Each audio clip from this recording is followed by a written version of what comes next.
6 bölüm. İsa al жерден чыгып өз жерине келди. Шакирттери да аны менен келишти. Ишемби күнү Иса синагогада элди окута баштады. Ошондо аны угуп жаткандардын көпчүлүгү таң калып, мунун баарын ал кайдан билет? Ага мындай акылмандыкты ким берген? Мындай кереметтерди ал кантип жасап жатат? Бул жыгач уста Иса эмеспи? Бул Мариямдын уулу, Жакыптын, Жусуптун, Жүйүттүн жана Шимондун бир тууганы эмеспи? Анын карындаштары бул жерде, биздин арабызда эле жүрүшөт го дешти. Ошентип алар Исаны кабыл алгылары келген жок. Иса болсо аларга пайгамбарды өз жеринде, өзүнүн туугандарынын арасында, өз үйүндө гана сыйлабайт деди. Иса бул жерде кээ бир эле оорулуулардын үстүнө колун коюп, аларды айыктыргандан башка эч кандай керемет көрсөткөн жок. Элдин ишенбестигине таң калды. Анан тегеректеги айыл кыштактарды кыдырып элди окутту.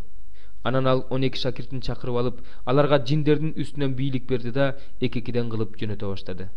Аларга мындай деп осуят кылды: жолго таяктан башка эч нерсе албагыла. Баштыкта, тамакта, белиңерге жес тыйында түйүп албагыла. Бутуңарга сандал кийгиле, эки сыйра кийим албагыла. Анан дагы мындай деди: бир жерге барганыңарда, кайсы үйгө кирсеңерде ал жерден кеткиче ошол үйдө калгыла.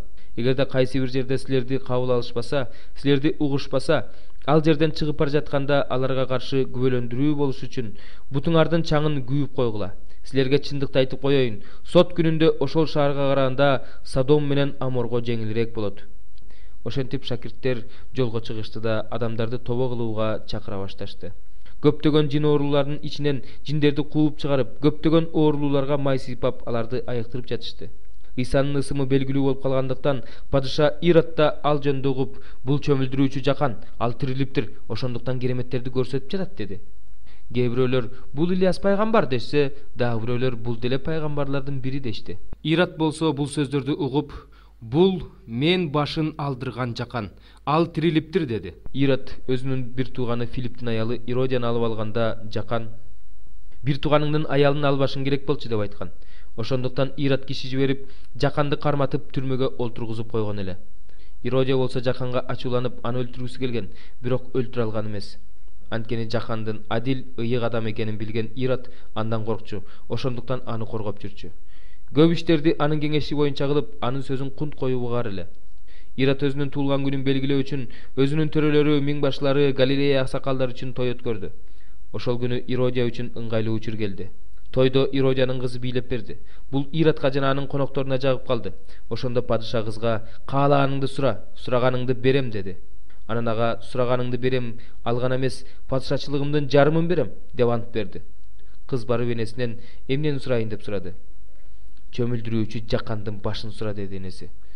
Кыз ошол замат шашылыш түрдө падышага келип: мага азыр чөмүлдүрүүчү жакандын башын идишке салдырып келип бер деди.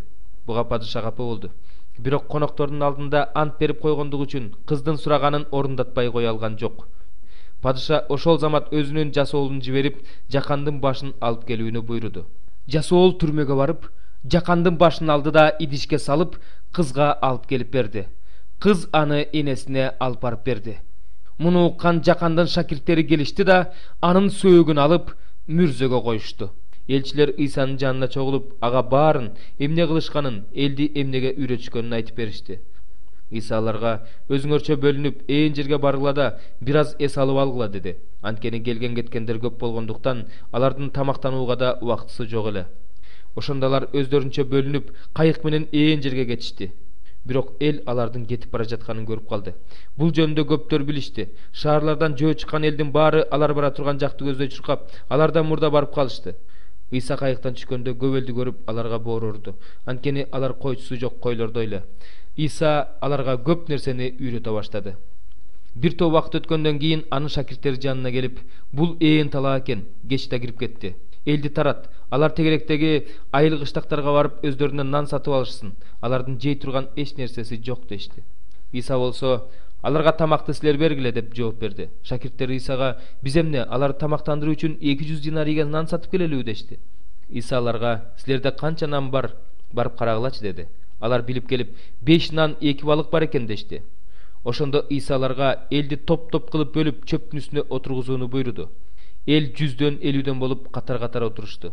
Иса 5 нан жана 2 балыкты алды да асманды карап Кудайга ыраазычылык билдирди. Анан нанды сындырып элге таратыш үчүн шакирттерине берди. 2 балыкты да бардыгына бөлүп берди. Бардыгы тое жешти. Артып калган нам менен балыкты чогултканда 12 себет толду. Тамактанган эркектердин саны 5000ге жакын эле. Ошондон кийин Иса өзүнүн шакирттерине кайыкка түшүп менден мурун наркы өзгө Бетсаида шаарына баргыла деп буйруду. Өзү болсо элди таратуу үчүн калып калды. Элди таратып жибергенден кийин сыйыныш үчүн тоого кетти. Кеч киргенде кайык көлдүн ортосуна жетип калган эле. Иса болсо жээкте жалгыз турду. Ошондо ал шакирттеринин кыйынчылык менен сүзүп бара жатышканын көрдү. Анткени шамал аларга каршы согуп жаткан эле. Болжол менен түнкү 4-күн күзөт убагында Иса көлдүн үстү менен басып шакирттерине жакын келди да алардын жанынан өтүп кетмекчи болду. Көлдүн үстүндө басып келе жаткан Исаны көргөн шакирттер аны элес деп ойлоп кыйкырып жиберишти. Анткени бардыгы аны көрүп коркуп кетишкен эле. Бирок Иса ошол замат аларга "Коркпогула, бул менмин, үрөйүңөр учпасын" деди. Иса алардын кайыгына түшөр менен шамал басылды. Шакирттер өздөрүнчө аябай таң калышты. Анткени алар нам менен болгон кереметти түшүнүшкөн эмес, себеби алардын жүрөгү таш болуп калган эле. Алар көлдүн наркы өзүнө Генесарет жерине сүзүп өтүп, жээкке токтошту. Алар кайыктан түшкөндө ал жердин тургундары Исаны дароо таанып, ошол аймакты аралап чуркап кабарлап чыгышты. Ошондо Исанын кайсы жерде экенин уккандар оорулууларды төшөгү менен көтөрүп келе башташты. Ал кайсы гана жерге барбасын, айылда болобу, шаарда болобу, кыштакта болобу, оорулууларды ачык жерлерге жаткырып, анын кийиминин бир четине эле кол тийгизүүгө уруксаат сурап жатышты. Ага колун тийгизгендер айыгып жатты.